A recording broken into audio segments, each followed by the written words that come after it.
Salam sejahtera disampaikan kepada segenap pendengar dimanapun Anda berada. Kiranya saudara-saudara sekalian berada dalam keadaan sehat dan dalam pemeliharaan Tuhan senantiasa. Renungan kali ini mengangkat tema memaksimalkan pikiran, mengandalkan Tuhan. Bacaan terambil dari Filipi pasal 4 ayat 8 dan 13. Saudara-saudara yang kekasih dalam Kristus, renungan kali ini akan membahas konsep kekuatan pikiran dengan kebergantungan pada Tuhan berdasarkan Filipi 4 ayat 8 dan 13. Renungan ini membahas pentingnya pikiran sambil tetap menempatkan Tuhan sebagai sumber kekuatan utama. Untuk keperluan tersebut, saya akan memperkenalkan kepada Anda sebuah buku yang berjudul What You Think You Become. Kamu akan menjadi seperti yang kamu pikirkan. Buku tersebut dikarang oleh Subham Kumar Singh yang mengajarkan bahwa pikiran positif akan menghasilkan hasil positif, sementara pikiran negatif menjebak kita dalam siklus kebimbangan dan kegagalan. Premis ini nampak menarik, tetapi mari kita telaah dari sudut pandang firman Tuhan. Menurut pandangan dunia, pikiran positif otomatis membawa hasil positif. Sebaliknya, pikiran negatif menciptakan siklus kegagalan. Manusia memiliki kendali penuh atas nasibnya melalui pikirannya. Demikian premis dunia, demikian premis daripada buku tadi.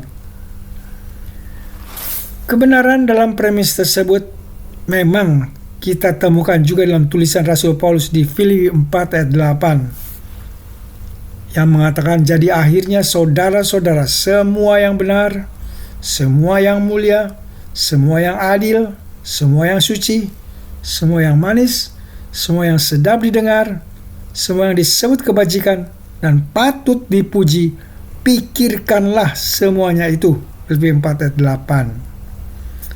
Ayat ini mendorong kita untuk memfokuskan pikiran pada hal-hal yang positif, pada hal-hal yang membangun. Ini membantu menjaga kesehatan mental, menjaga kesehatan spiritual dalam diri kita. Kemudian dengan memikirkan hal-hal yang baik, kita dapat mempengaruhi lingkungan kita secara positif dan menjadi teladan bagi orang lain. Melaluinya, biarlah karakter Kristus ditampakkan. Manfaat lain dari Filipi 4 ayat 8 adalah dalam mengarahkan pikiran pada hal-hal yang baik, membantu kita menghindari godaan dan perilaku yang bertentangan dengan kehendak Tuhan. Mengingat hal-hal tadi, maka kita perlu memaksimalkan pikiran, karena pikiran adalah karunia Tuhan. Karena Tuhan menciptakan kita dengan kemampuan berpikir, maka pakailah dengan baik untuk memikirkan, mengartikan firman Tuhan, memikirkan hal-hal yang baik dalam hidup sehari-hari. Ingat juga bahwa pikiran yang baik mencerminkan kebaikan karakter Kristus. Sekali lagi perlu kita garis bawahi bahwa pikiran mempengaruhi kehidupan. Pikiran itu menentukan tindakan. Pikiran membentuk kebiasaan. Pikiran mempengaruhi kesehatan mental, mempengaruhi kesehatan rohani kita dalam hubungan dengan Tuhan. Pertanyaannya sekarang, bagaimana cara memaksimalkan pikiran? Tidak ada pilihan lain kecuali mengisi pikiran kita setiap hari dengan firman Tuhan. Jangan beri tempat kepada pikiran duniawi. Pikiran duniawi yang bertentangan dengan kehendak Tuhan, yang senantiasa berusaha pikiran duniawi mengisi pikiran kita, menempati pikiran kita. Latih pikiran kita dengan pengetahuan dari pengalaman hidup, dan dari ilmu pengetahuan, dan biarlah orientasi pikiran kita terarah kepada hal-hal yang membangun hubungan dengan Tuhan, hal-hal yang membangun hubungan dengan sesama. Berbicara tentang premis dunia yang hanya mengandalkan pikiran, kita harus membuat catatan ini. Premis tadi mengabaikan realitas dosa, mengabaikan keterbatasan manusia. Premis tadi terlalu menyederhanakan kompleksitas hidup. Premis tadi menempatkan manusia sebagai pusat dan bukan Tuhan yang menjadi pusat. Premis tadi mengabaikan faktor-faktor eksternal dan juga faktor kedaulatan Tuhan. Sekarang, mari kita lihat perspektif Alkitabiah, perspektif yang lebih lengkap. Filipi 4 ayat 13 memberikan petunjuk penting. Segala perkara dapat kutanggung di dalam Dia yang memberi kekuatan kepadaku. Kata segala perkara mengacu pada segala situasi, segala tantangan yang dihadapi dalam hidup. Kataku tanggung menunjukkan kemampuan untuk menghadapi, kemampuan untuk mengatasi segala sesuatu. Kemudian kata di dalam Dia merujuk pada Kristus. Kristus yang memberi kekuatan. Kristus memberi kekuatan, memberi dukungan yang diperlukan untuk menghadapi segala tantangan. Ayat ini mengajarkan kita pada ketergantungan pada Kristus, bergantung pada Kristus dalam segala situasi, karena Dia adalah sumber kekuatan kita. Kekuatan Kristus memberikan ketahanan dalam menghadapi dan menanggung segala beban hidup. Kekuatan Kristus memberikan kita kemenangan dari segala pencobaan-pencobaan dunia ini. Ayat ini sungguh memberikan pengharapan bahwa kita tidak sendirian dalam menghadapi kesulitan, karena Kristus selalu bersama kita. Jelas di sini bahwa kekuatan utama bukan dari pikiran positif, kekuatan utama datang dari Tuhan.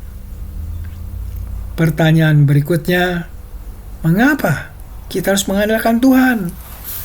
Jawabnya, kita harus mengandalkan Tuhan, bukan hanya mengandalkan pikiran positif seperti yang diajarkan dalam buku-buku berpikir positif.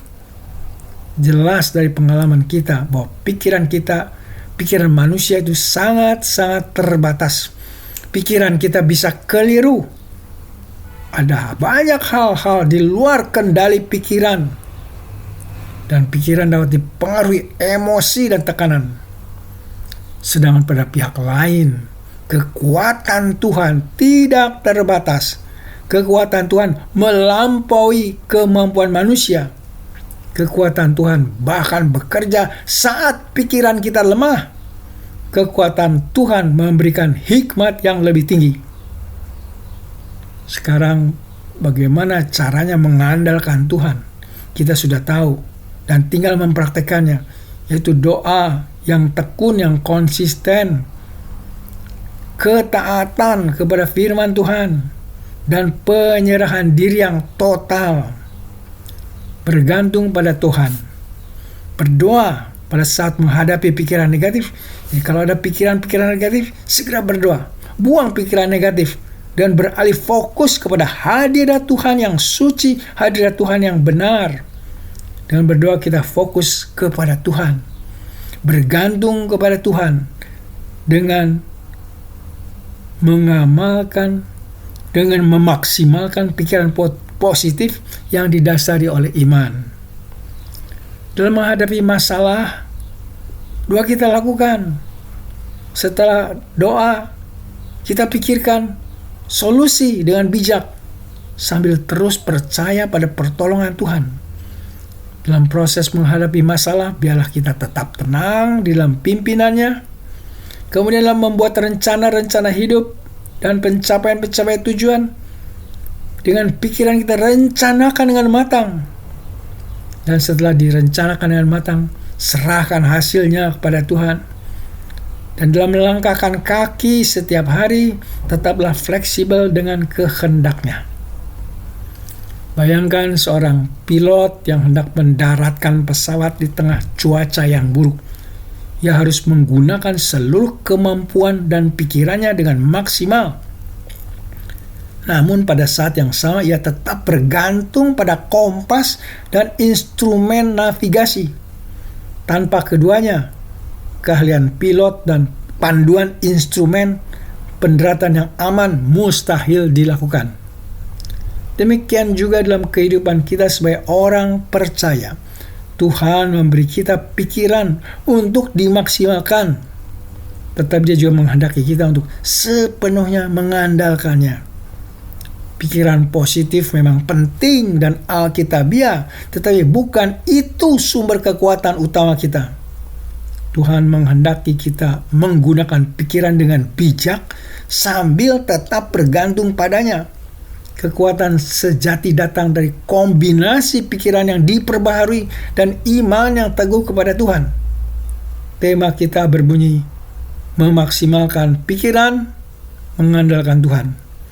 Kata memaksimalkan menunjukkan bahwa kita tidak mengabaikan potensi pikiran.